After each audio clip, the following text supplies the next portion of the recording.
Hey guys, we are live for the 112th Redroom, if I'm correct. The numbers just keep running together on me. Um, and Thanksgiving holidays are over. We got a couple weeks where we're going to do a couple more podcasts between now and when everybody just kind of hunkers down for that 10 days and just, spends time with family. But interesting enough, in the Phoenix market, I don't know if anybody's been paying attention. So we got to, and I haven't looked up the data, but we've dropped from about 25,600 listings about 2 weeks ago. Last time I looked, to 24,100. My guess, if I were to look at the 1,500 unit drop in the last few weeks, my guess is it's a couple people just taking it off the market. I don't want to deal with showings over Christmas. I'll see you back here, whatever, 5th of January, or, obviously there could be some people buying. The 10-year is down around, it's just like hovering at that 4%.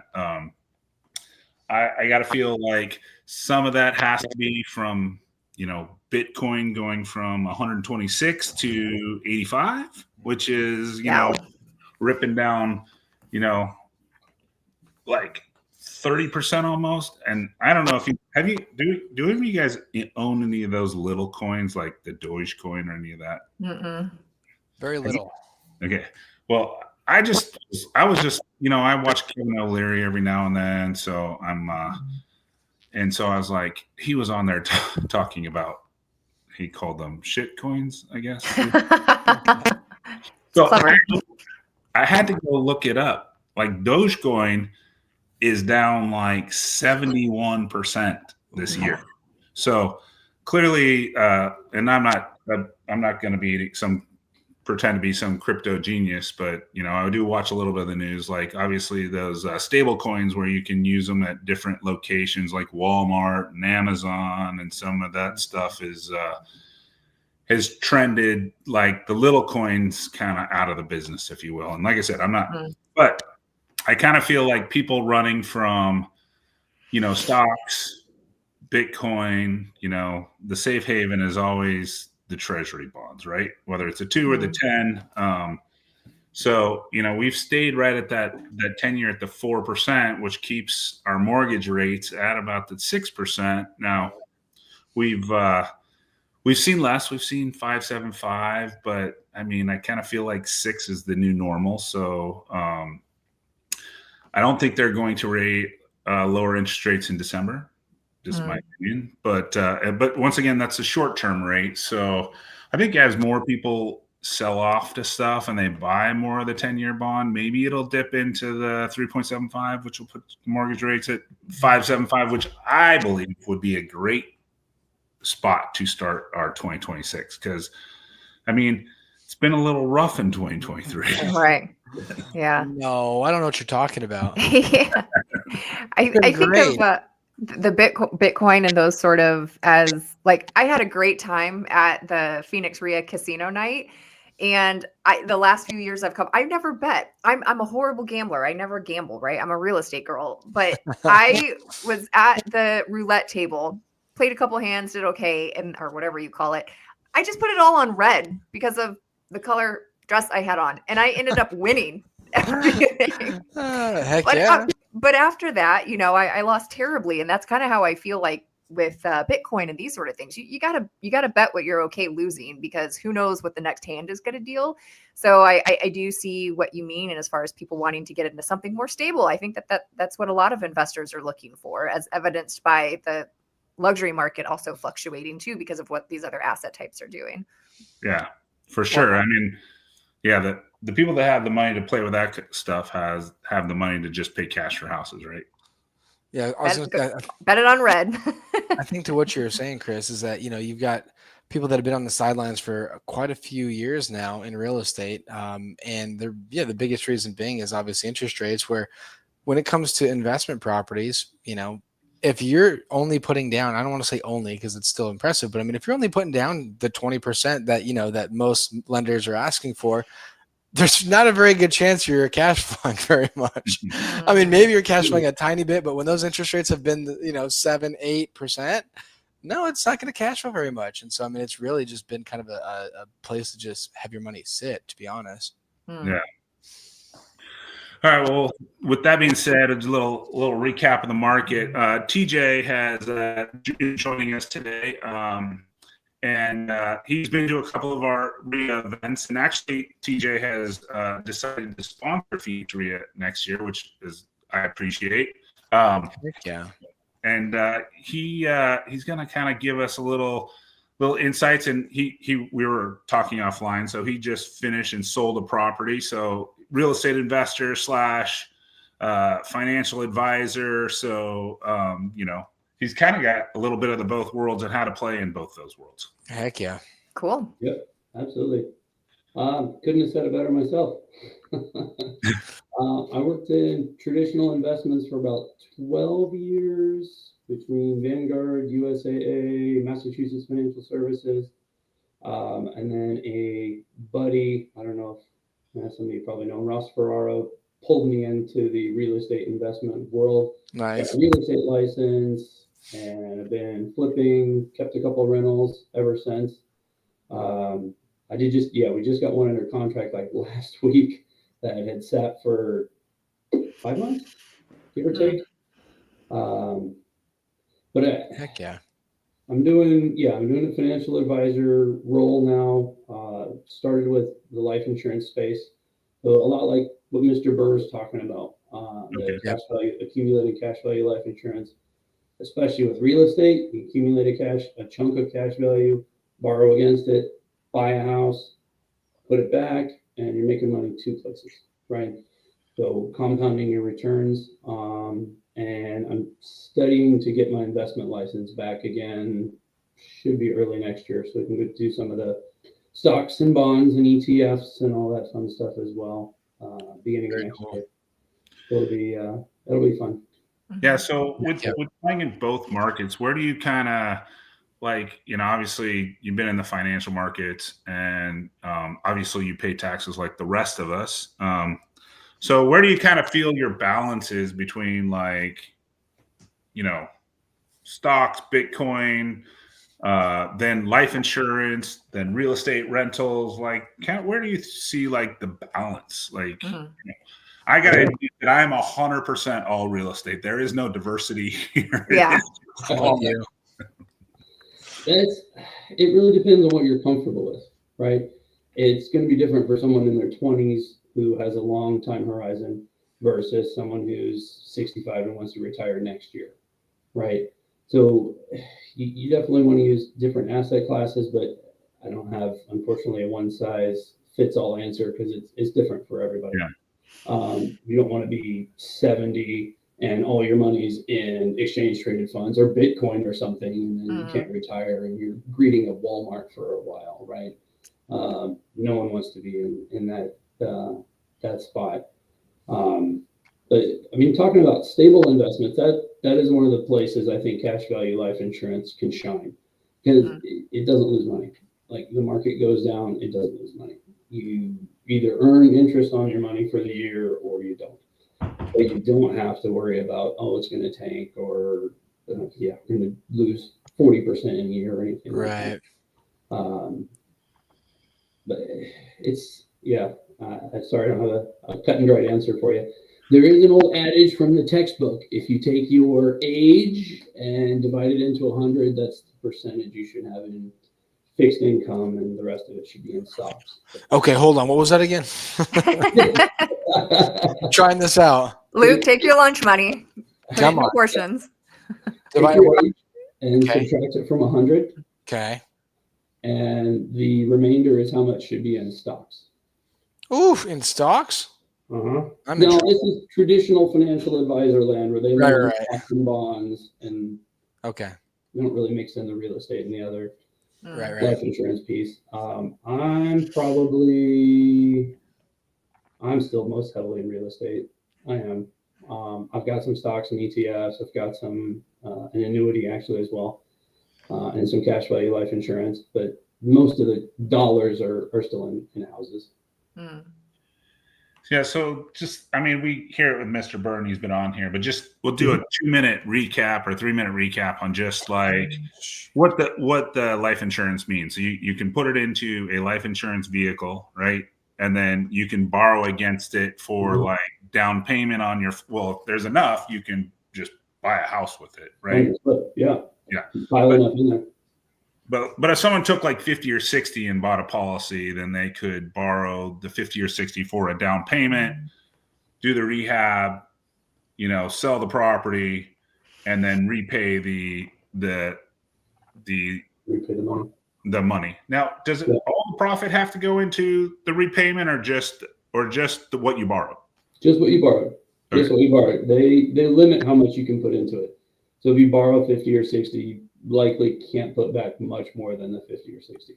So like with my 401k, like I tend to like I'll flip houses and then, expense the rehab, and then when it sells, then all the cash goes back in tax free. You can only put a certain amount back in, right? Correct. Absolutely. Okay. Yep. The nice part with, when the 401k, if you're talking like self-directed 401k IRA working with, the nice thing with using life insurance instead of probably in addition to really, I probably do both.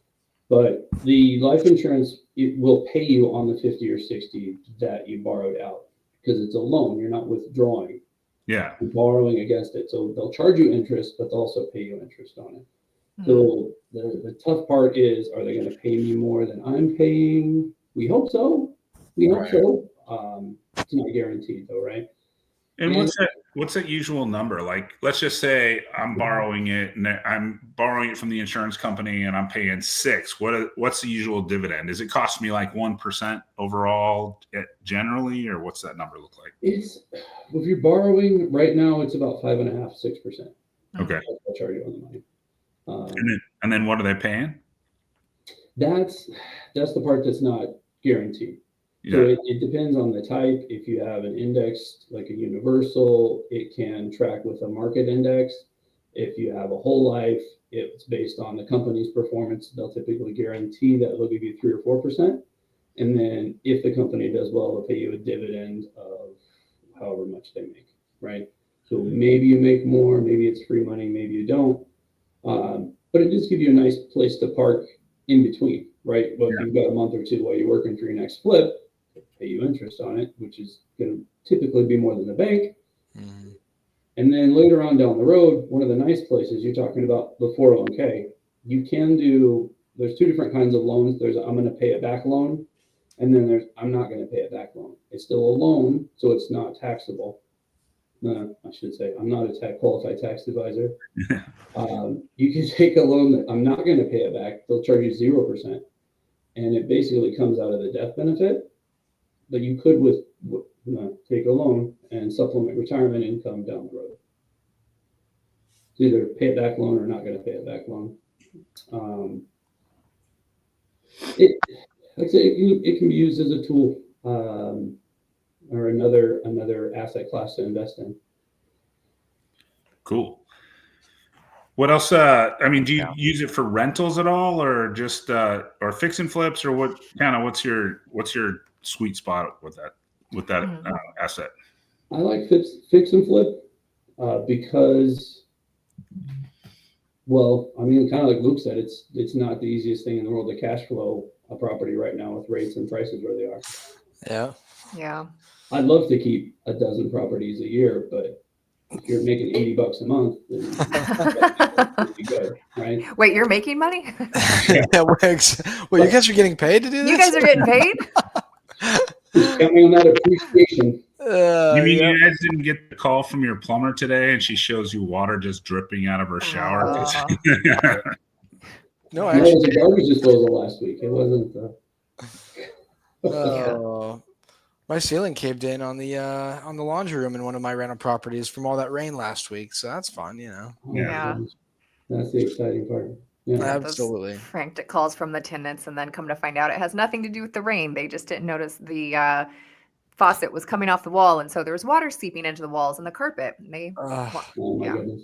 Yeah, it's good times. Oh man, fun stuff. But with And- that, TJ, I'm sorry, Chris, go ahead. I was just gonna say, so if you have just one of those like calls like I did with the plumbing, even if you were making $80 a month, it's that $80 a month. Gone. Yeah, Gone. gone. For the whole year, right? Yeah. Easily. Oh. That right. Go ahead, So Tracy. are you finding that investors are just trying to balance what they have with where they're at in their careers, maybe try to get an outsized gain, for instance, with a flip, and then try to get something of a return if they have hundreds of thousands of dollars sitting around with trying to make something better than their bank or maybe even an index fund? Is that sort of the profile of an average client for you these days? Average client I've been working with lately actually has been more business owners in other industries who want to not necessarily use the cash value life insurance for real estate investing, but use it as a pseudo retirement plan.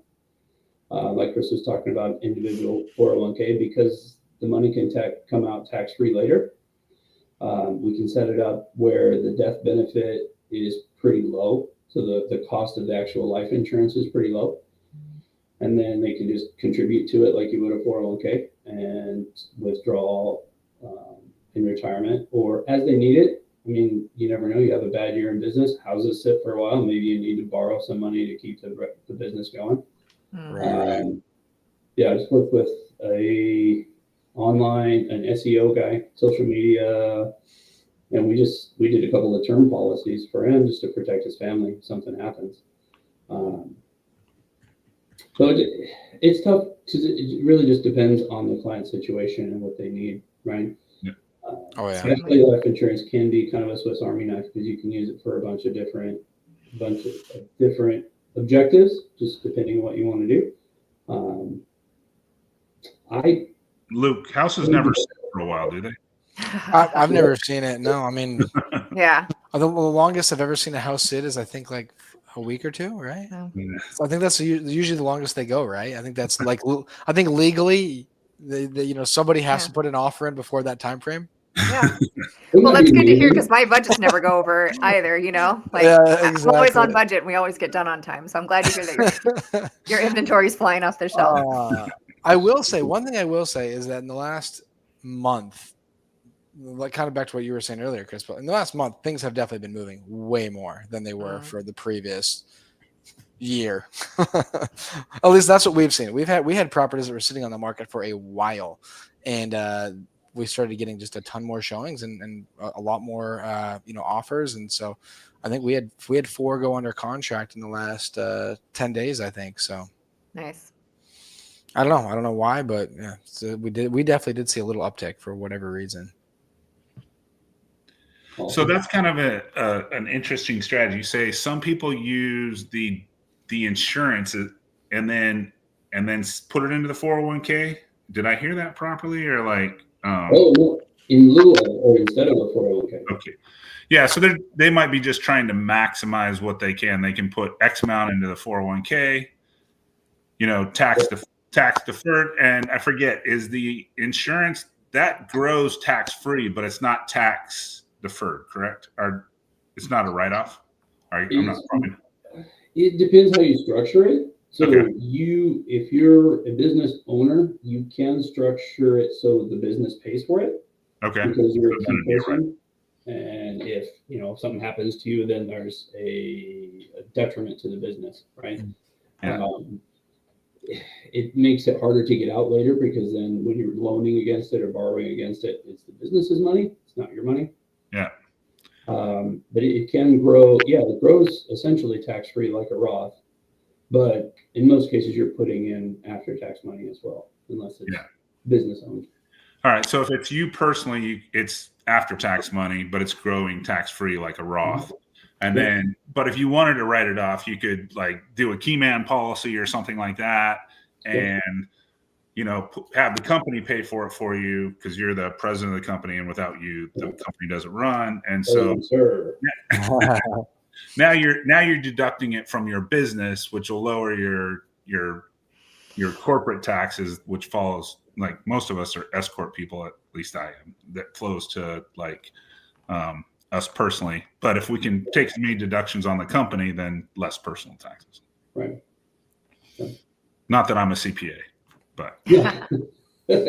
None of us are CPAs or Just- qualified tax advisors. Please talk to your tax professional. Yep. Chris just plays one on TV. Speaking of which, so explain the Batman insignia behind you. I know. Heck yeah, I was interested in that too. Yeah. This is Van Gogh's Starry Night, I think. I found a gal on Marketplace that painted it with the bat signal. That's Oh, awesome. yeah, I see it. He's been my favorite since I was a kid. He's got no superpowers, but he's still hanging with the Flash and Superman. Heck yeah. yeah. This one I bought for my house, and my wife decided it shouldn't be in my house. So that will happen. That's cute. It's going in the garage or in the trash. Yeah. You know, Take it to work. similar stuff happened with me with Viking memorabilia, and it was not staying in the house. It got shoved into my office, so I'm staring at it right now. There you go. Yeah. You have a design Ford theme in your office. We'll put it that way. Yeah, exactly. Now, what happened to that? Did you do a little change of the background, Luke? Like you got some pictures in a tree, not a bookshelf. Yeah, I'm a little bit different location right now. I was gonna say your location seems different. Yeah, it's a different location. I'll be I can hit back to the bookshelf next week maybe. Yeah. Oh yeah. So what other ways can we get financial service? 401k, life insurance.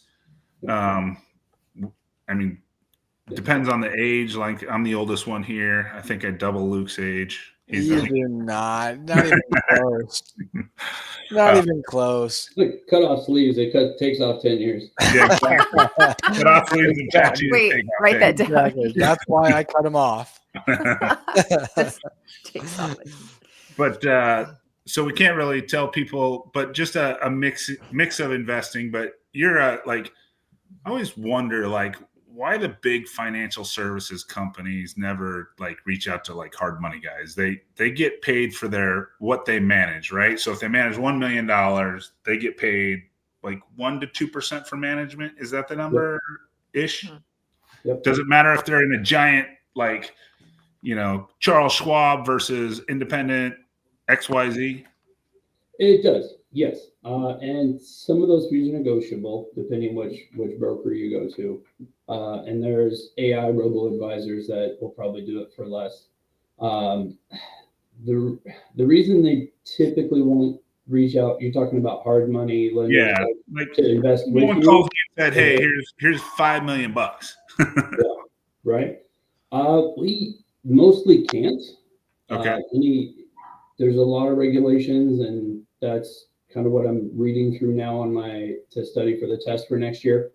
Most of the securities that we are able to invest in have to be registered either through the SEC or FINRA, or registered on a state level if you're talking about municipal bonds or something like that.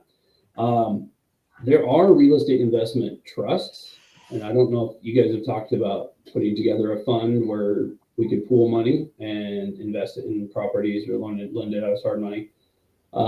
That's definitely doable, but if you've got your license, it's a fine line on what you're allowed to do without losing your license. Gotcha. So, I could see that. So I actually started a fund like 6 months ago. I was on with Dom a couple weeks ago, 3 weeks ago, and he helped me build the fund together. So actually, and that is registered with the SEC, and then I have to register it with every state where someone submits money. So I'm currently registered, I think, in California because I have an investor in California, Arizona, obviously, Florida. I think that's the only 3 states I'm registered in because those are the places where, and actually I have a company that just charges me $50 to make that state registration. But now that I actually have a fund, I could reach out to guys like you or other financial advisors and say, hey, this is a fund. It's registered with the SEC. It's registered in your state, and give me some cash. Give me some money. If you That's put the it proposal. together, You didn't think that was a good closing line, Tracy? Give me some. I mean, it seems like really professional. I like that it's to the point. So. I'm in. Yep. How much? That sounds like it should be on a t-shirt. Give me that money. Yeah. Exactly. Yeah. Oh, we did tease a little bit of tax trick. So I did have one strategy that I learned from a lawyer recently. Okay. You guys heard of that 453 deferred sales trust? I'm not. No. All right. So it's a way to sell a highly appreciated or highly valued asset without taking the tax hit up front. So you basically transfer your real estate, crypto, if it hasn't taken a beating, stocks, pretty much any asset under the ownership of the trust. It's got to be a specific trust, and be very careful with any lawyers that you set one up with, because if they screw it up, you're going to be in trouble with the IRS, and none of us want that. No big deal. They set up, you transfer, say it's a house, $1 million house, you got $500,000 in equity, right? I don't want to write an IRS a check on $500,000. You put it in the deferred sales trust. The trust sells it.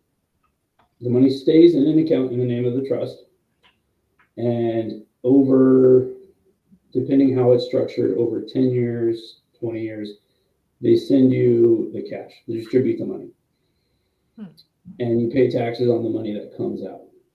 The nicest part is that can be reinvested.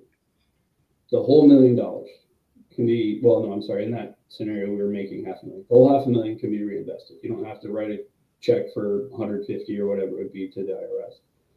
You can invest in pretty much anything you want, but it does have to stay in the trust. You can't just take it all out, or then you write a big fat check. So I should search people that have this 1004. What was it called? 453 deferred sales trust. 453 deferred sales trust. I need to reach out to those guys and say, I got a hard money fund, right? I'll send you a check every year. Yeah. There you go. Yeah, that way if they had $500,000 and they took out 10% a year, but I was paying them a 10% return, it stays the same, right? Yeah. Yeah. And it stays the same. You can pass that 500 to the kids down the road or whatever. Yeah. Cool. Any other questions, guys? What do you got? I feel like this is more your lane. I'm not the annuities and 401k, and I'm mostly real estate gal. Same. I know. I'm in the exact same boat. I don't know much about any of the things we're talking about besides real estate. That's you know 100%. I know that I tend to take about probably 90% of our income on a yearly basis and just shovel it back into real estate every single year. There you go. Yeah. So, I mean, I don't, whether that's right or wrong, I have no idea. We'll see, but we've been doing that for quite a few years now. And so I don't know, we'll see how it all turns out at the end. Yeah. That's the important part, I think. For someone who's maybe ready to get out of the real estate game and stop taking calls from tenants and that kind of stuff. Yeah. Oh, for sure. I mean, that sounds magical. I mean, it really does, to not have to worry about a lot of that stuff, But I mean, we do, TJ, my wife and I do a lot of Airbnbs. So that's kind of like the majority of our rentals that we have is Airbnbs up north. And so we have somebody that's on basically like full time that's up there that is basically the Airbnb manager. So we don't have to handle too much of this stuff. Like obviously it trickles down, to us eventually where it's like, hey, this happened. What do you want to do? Stuff like that. Who do you want to call for this? So that's kind of the route that we've gone. From what we've seen is over these past few years, what we were just talking about is not being able to get, properties to cash flow. But if you have a solid, Airbnb, they will definitely still cash flow if you can get, solid rents from your Airbnb bookings. So that's the route that we've gone, and we just do wild Airbnb stuff. Like, we do crazy stuff. So like the Hobbit house and all House, sorts of cool stuff. Speakeasy and wild stuff. So we've got our next one coming. I don't know if I haven't really told too many people, so I guess I'll say it on here first, Tracy. The new one, Sage was. Oh, did she already tell you? Yeah, okay. She might have already told. Oh, yeah, she probably told you at casino night. So yep, yeah, I'm super excited. It's we're TJ, we're doing one that's going to basically be like a castle and dragons and stuff like that. So it's great. That's cool. It's going to be pretty wild. we're putting like a 10-foot tall by like 10-foot wide metal dragon out in the front yard. It's going to be, like I said, a little crazy, but it'll be fun. I have 2 boys. They would love that. Yeah, the kids are going to love that. No, seriously, that's what I want to have, like a shelf in the front right when you walk in, like when guests come in, where it's going to be a bunch of foam swords and shields and stuff like that. Yeah. So they throw all that stuff on as soon as you go in, and then Yeah. prepare for battle. Just there's people jumping out. Yeah, exactly. Give extra for that. Yeah. Right. So. Well, and I'm more with. Like I'm more with Chris too, where I just am diversified among real estate. I just try to see what returns and what the risk is if I were to try to cash out or pull a lot of money out and do a lot more nuanced things. And I just kind of continue to find that based on what I'm trying to create and the time and effort that it does or doesn't take me, that it's just, I'm better where I'm at right now. But this stuff is really intriguing. So I think for investors that are either business owners as well, it sounds like that's sort of the more of your target clientele, right, TJ? Yeah. Heck yeah. Well, cool. TJ, we appreciate you jumping on. We try to keep this like 30 minutes. Like I said, it's just a living room talk, but we appreciate you sponsoring not the Red Room, but the Phoenix RIA next year. We are back the 3rd Tuesday of January for another round of Heck yeah. Of 2026. 2026. Absolutely. Meetings, education, networking, all of it. So if you watch any of this, follow, subscribe, reach out to Tracy, reach out to Luke, reach out to TJ if you're looking for someone in the financial services industry or life insurance, and we appreciate you watching. Awesome. Thank you guys for having me on. Thanks, TJ. Of course. Thank you. Thanks.